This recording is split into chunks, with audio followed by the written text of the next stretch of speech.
Indie Beacon Radio with host B Alan Bourgeois. Welcome to Indie Beacon Radio, where creative souls can find help in marketing their creations. You can send questions for each show on Twitter using the hashtag IndieBeacon. Now sit back and enjoy learning about our guest for this show. And welcome to Indie Beacon Radio. This is your host, B Alan Bourgeois, and I have with me Sandra Walters. Welcome, Sandra. How are you? Thank you. I am doing well. So let's start with the basics. You are an educator. You've been doing it for 20 some odd years. So let's talk about what got you into that. In the first grade, I knew what I wanted to be. I wanted to be a teacher, and it never changed. So here I am. When I got ready to graduate, though, I was like, I can be anything I want to be in the whole world. And I thought, I should be a doctor. And then I thought, who wants a doctor that should have been a teacher? And so then I went back to my first thought, which was I wanted to be a teacher. And so that's what I do. Been doing it for my 24th year. Okay. So you didn't want to be a teaching doctor? No, because you be a doctor first. And if it's not your passion, and this is what I tell my students, I mean, who wants a heart doctor that should have been something else? If it's not your passion, then you probably shouldn't be doing it. Okay. So you've done a variety of teaching, but you work with those that are in need in some respects. Is that about right? Well, I think in teaching, I've taught in various different settings, so I would say yes. So I've taught in low socioeconomic, and I'm teaching now in, so I have just a range of experiences. Okay. Is there any particular part of the educational aspect that you like the most? What I like the most is simply teaching. And I would have to say now that is a challenge, because there are so many other things that go with teaching now. So it kind of gets in the way of actually teaching. Like tests? Like tests, not only tests. At this point, it's becoming a little robotic.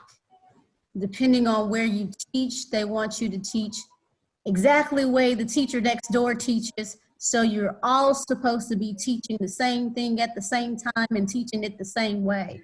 But yet you all have different personalities, different experiences. So that could be challenging. Basically trying to be like everybody else, and everybody's not the same. Yeah, because I mean, many years ago when I was in school, I mean, I enjoyed the fact of all the different types of teachers because of their experiences and stuff. So it seemed like that would be a natural thing. Right. Things change. So they do.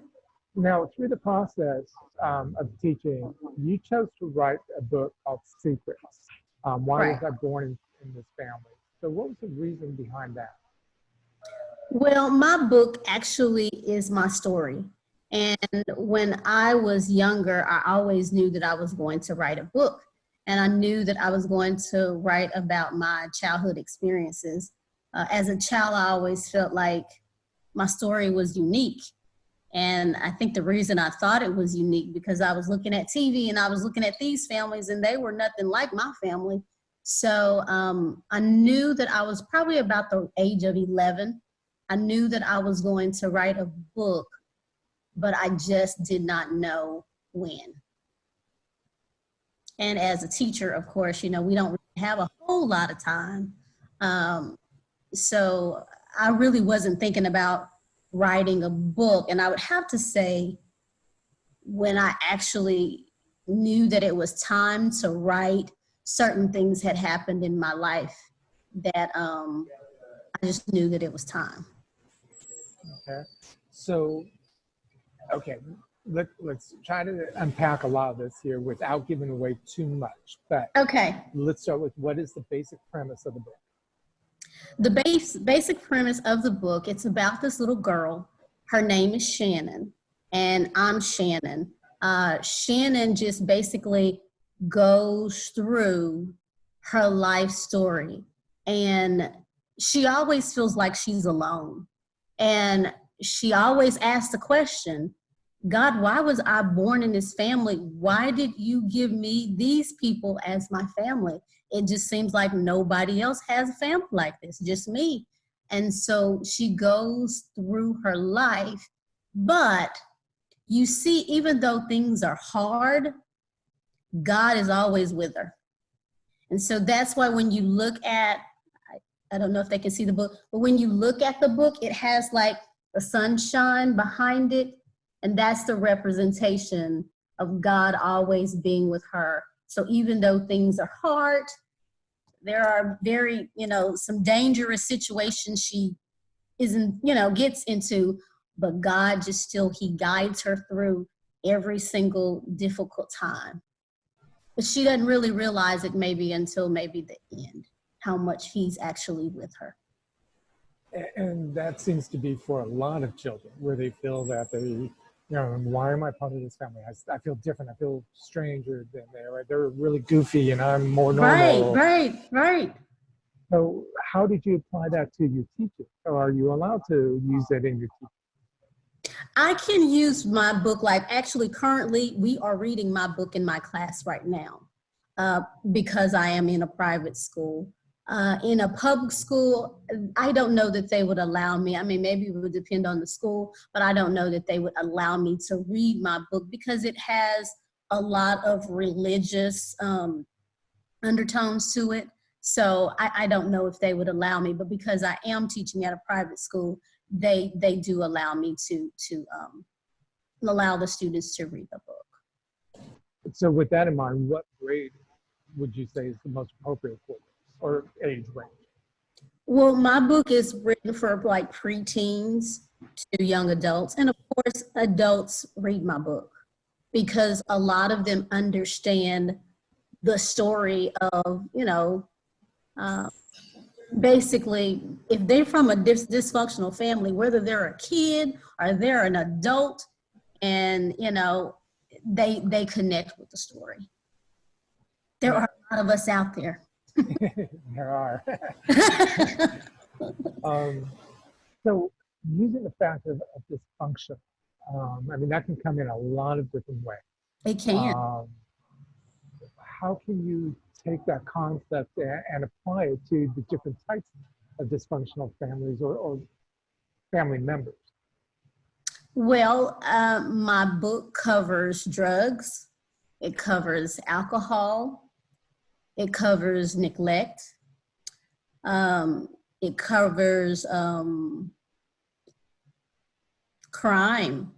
It covers prison. It goes, there's so many things that it covers through dysfunction. I would say there's only really one thing that I think that maybe some people, that might be the only dysfunction that I did not experience. But for the most part, I feel like it covers almost everything. So dealing with all these different types of dysfunctions, have you created possibly a workbook or worksheets that go with it to help them better understand and see how they can change things? So, as I was writing the book, I was thinking, okay, I really do need to create a journal for kids who are actually, they want to work through it. Instead, I created a course so people could actually take a course that kind of walks them through the process, and at that point they can journal. But I would have to say my next step would be to actually create a journal where anybody can just purchase it whenever they want to, and I don't have to walk them through it.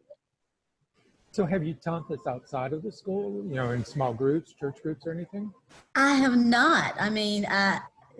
I would have to say that's my next step as I'm talking to you right now, because actually this is going to be my last year of teaching.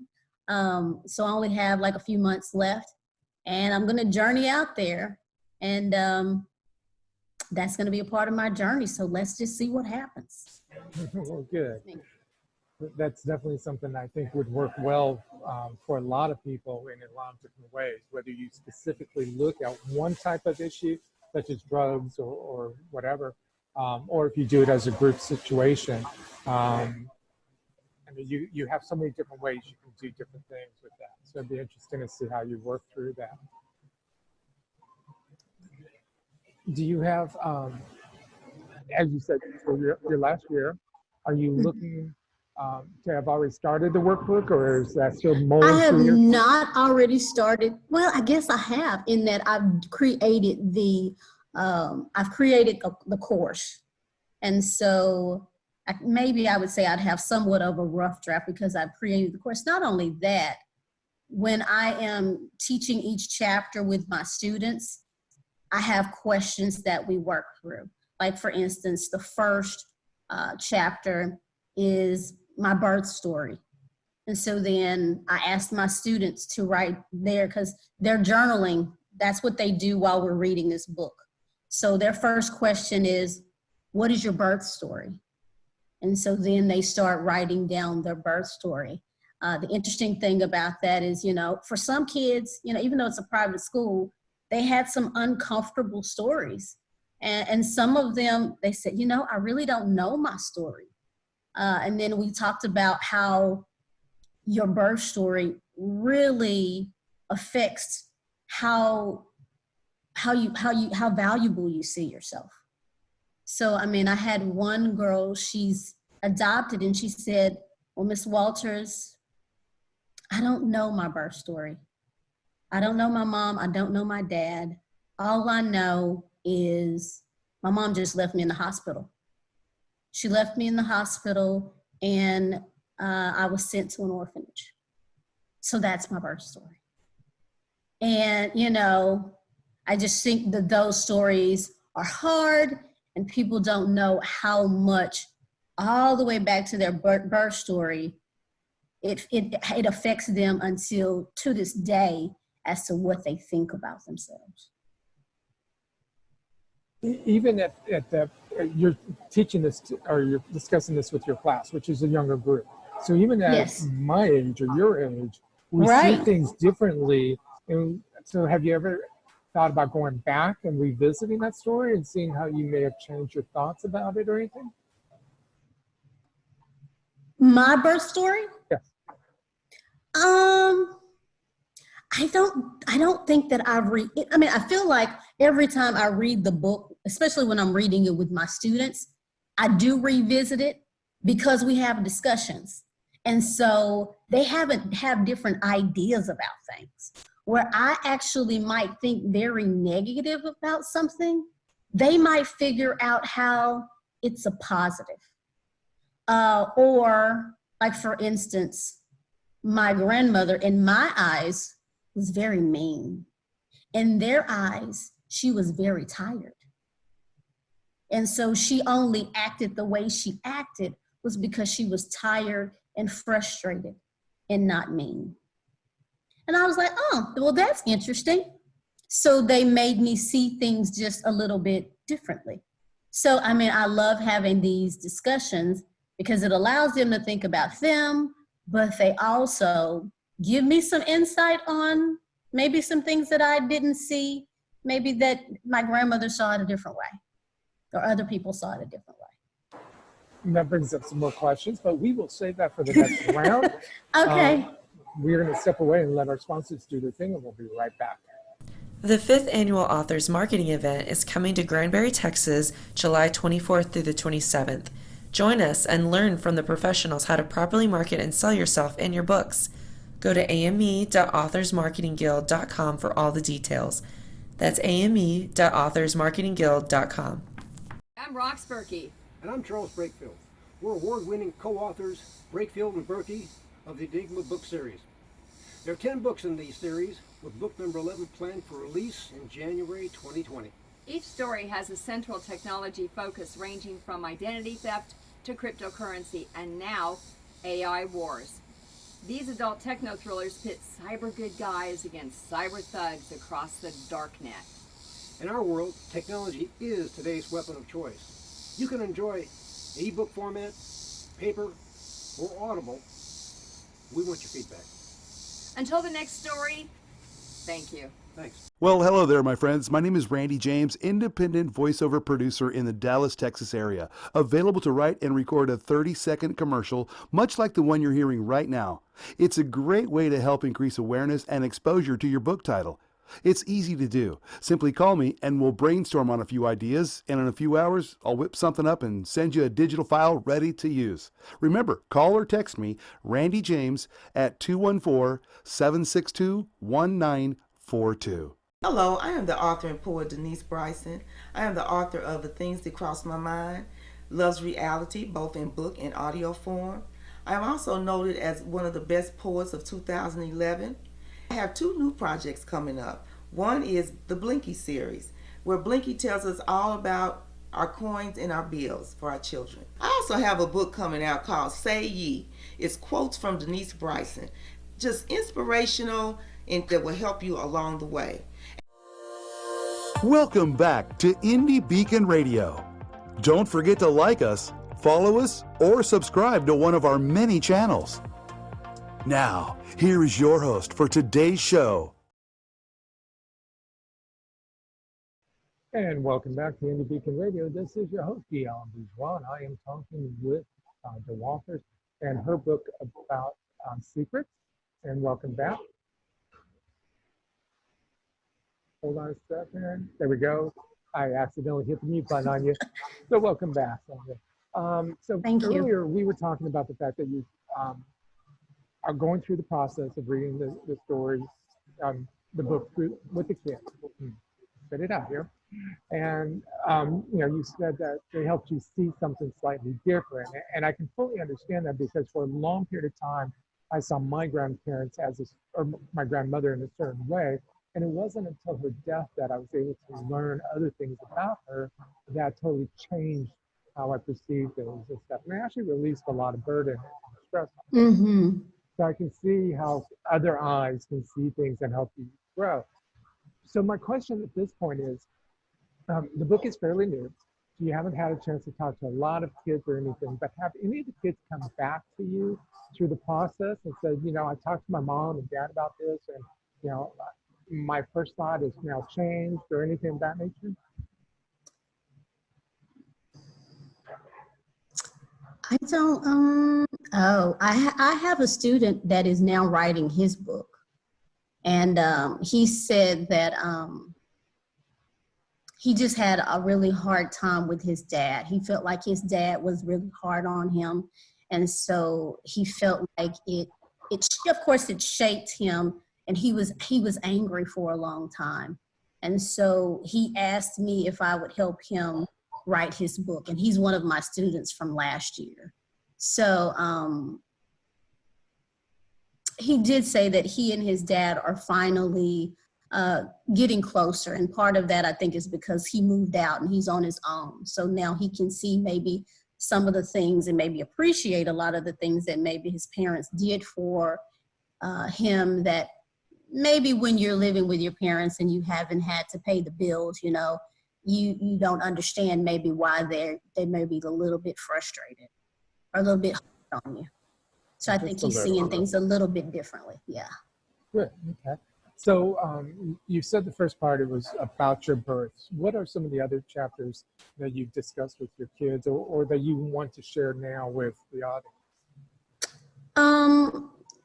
One of the things that the reason that I wrote this book, and I wrote it for teens, young adults, is they make the decision to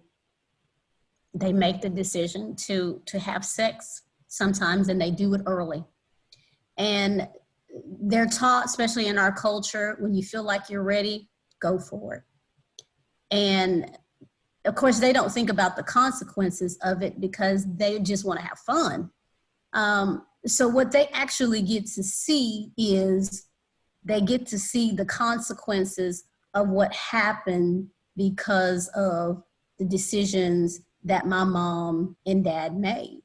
And so they get to see how frustrated I was because my dad did not choose to stay around.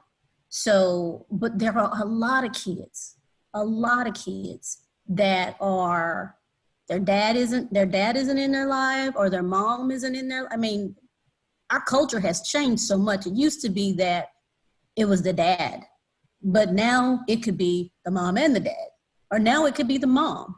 So it allows me to be able to talk to them, especially since they're seniors, before they go off to college and they make decisions that could change their lives and change their kids' lives, because they're making these decisions. I remember telling them once, in probably my last group, is I wish that my mom and dad hadn't made the decision that I wouldn't have a dad. Because of this decision that they made, I was not going to have a dad. And as you go on through the story, you'll learn why my dad was not going to be present, because he couldn't be present because of the complicated situation that they created. And it's something that is in their minds. It's simple right now, but it makes everything complicated. I can imagine, because they're not thinking in the terms that they are now. So, and plus, my mom was about their age when she got pregnant. She was 20, and she already had another daughter, which my sister, when she was 18. So the kids can really connect with the fact that she's about our age. So she's making these decisions. So my students really from last year, they sympathized with her because she was their age. do you think that helped them any? I do.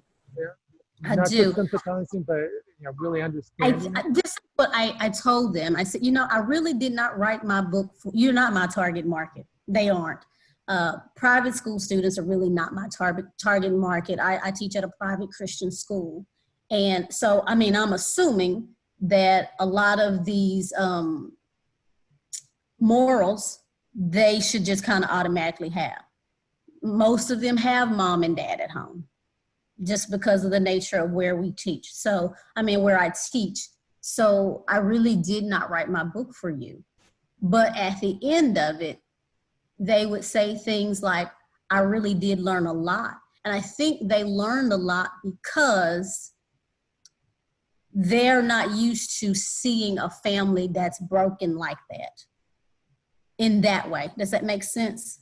So they're not used to the mom and dad maybe not being together. There may be a couple of kids whose parents are divorced, but for the most part, they're seeing things that maybe they have not had an experience with. Like, if they have a relative that's on drugs or are alcoholic, they probably don't see them because their parents are trying to shelter them and keep them away from that. And I understand that because my kids go to the school too. So it would be like teaching my kids, and they when my son first learned of the story, it was very uncomfortable for him, and uncomfortable for him to realize that that was a part of his family. It was hard for him to receive. Does that make sense? Most definitely, because they have a certain perception. Right. Right. And you kind of shattered that. Exactly. Yeah. So, I feel like, and I love teaching them the story just because it's right before college. They're about to make a whole lot of decisions. So they're going to be out there on their own. So make sure you're making wise decisions. So I assume, since you mentioned the previous school year, before the book was out, you kind of used them as a little bit of a testing ground just to make sure you were on the right track with what you were writing, or were you already? No, the book was actually already, it was published then. Was okay. Mm-hmm. It was published then. Did you talk with any of your kids prior to publication about it or anything? I did. I was at a different school. So the neat thing about that process is I let my students know that I was writing a book. I would show them my cover, and they would tell me whether they liked it or not. I asked them, looking at the cover, looking at the little girl on the cover and the title, would you read the book? And they said yes. And I asked my boys, I said, well, there's a little girl on there. Would you read it even though there's a little girl? And he was, and you know, they said yes. They said, because I like the title. And then I asked, I've always taught at very diverse schools. So I asked, I said, she's an African-American girl.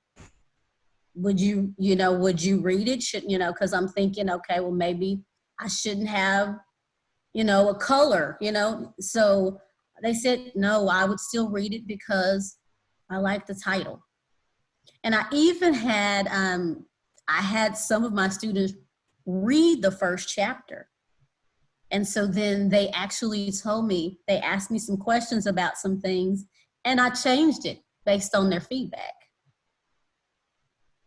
And so actually in the book, I talk about the different, the schools or the students helped me basically put the book together.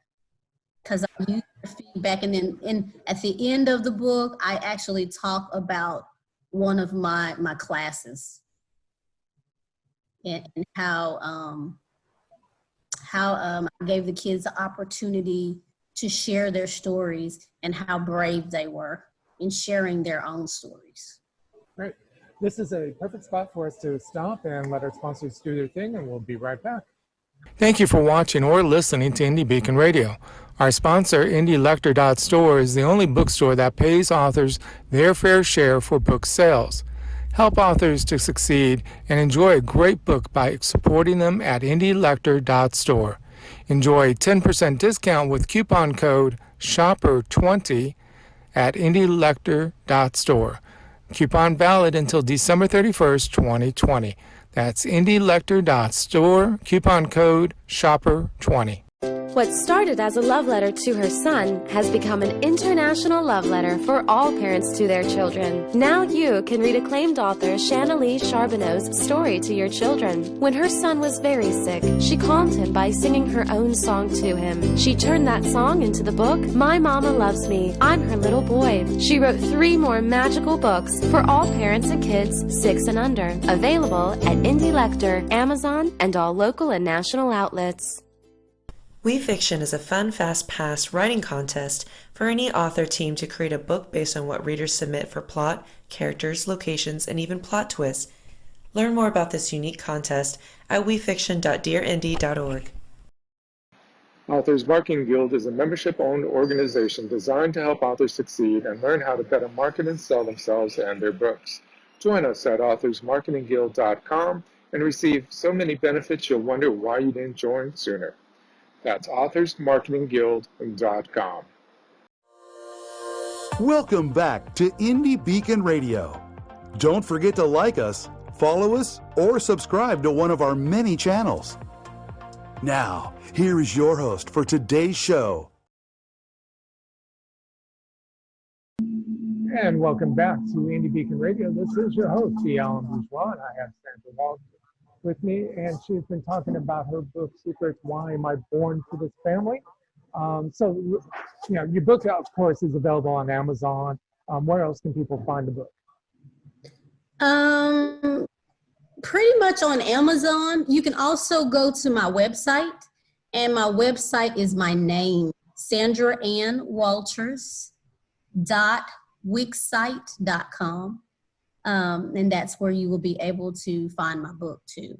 And you can find out a little bit more information about me as well on the website. Also, you can, and if you want to find me on Facebook, it's my name, just Sandra Walters. And on Instagram, it's Our Inspiring Stories. So that's where you can find me on social media. Okay. And I assume on your website you have a list of events and programs where you'll be talking or hopefully doing book signings?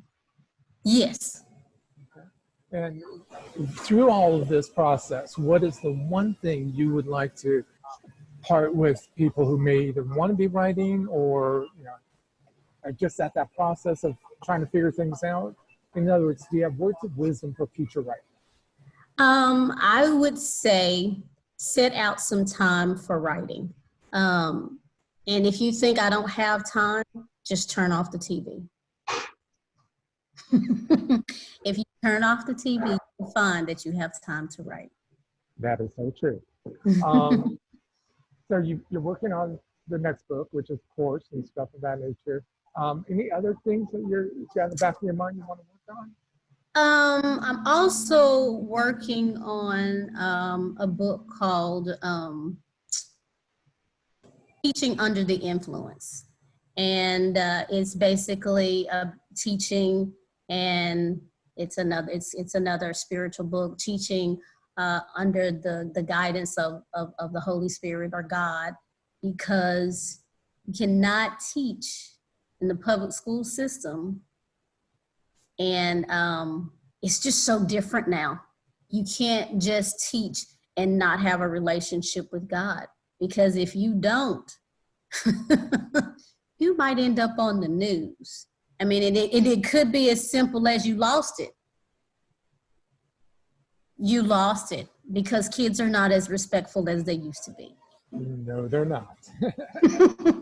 The culture has just changed. So it's not the same. So I started writing that, Teaching Under the Influence, for teachers. Okay.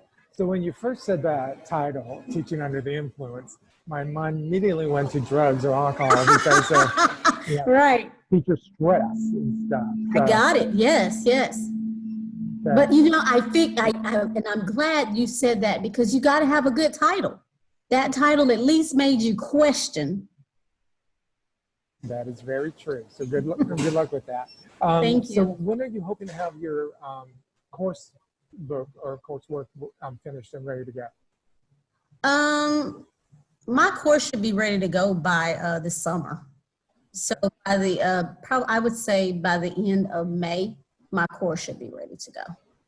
And I post that on my website and post it on my social media. So if people are following me, they'll know when. And I will advertise it on Facebook. And you'll be doing a lot of rehearsal in front of the mirror, getting ready to do your stand-up conversations. Yes. But the I'll be doing it on Zoom, just like this. Okay. So that way I can reach people anywhere. There you go. Cool. Well, this is a perfect time for us to end the show. I want to thank you very much for your time, and I wish you the best of luck. Thank you. Thank you for listening to Indie Beacon Radio, where creative souls can find help in marketing their creations. To learn more about Indie Beacon services, to be a guest on the show, or to advertise on our show, please visit our website. Indie Beacon Radio with the host, B Alan Bourgeois. Indie Beacon Radio is produced by B Alan Bourgeois for Authors Marketing Guild LLC, copyright 2020. Voiceover by Randy James, Lydia Bello, and B Alan Bourgeois. To be a sponsor of the show or for more information, please email us at info@authorsmarketingguild.com. To be interviewed for the show, please complete the form at radio.authorsmarketingguild.com. Music Always Rejoice by Ramcord.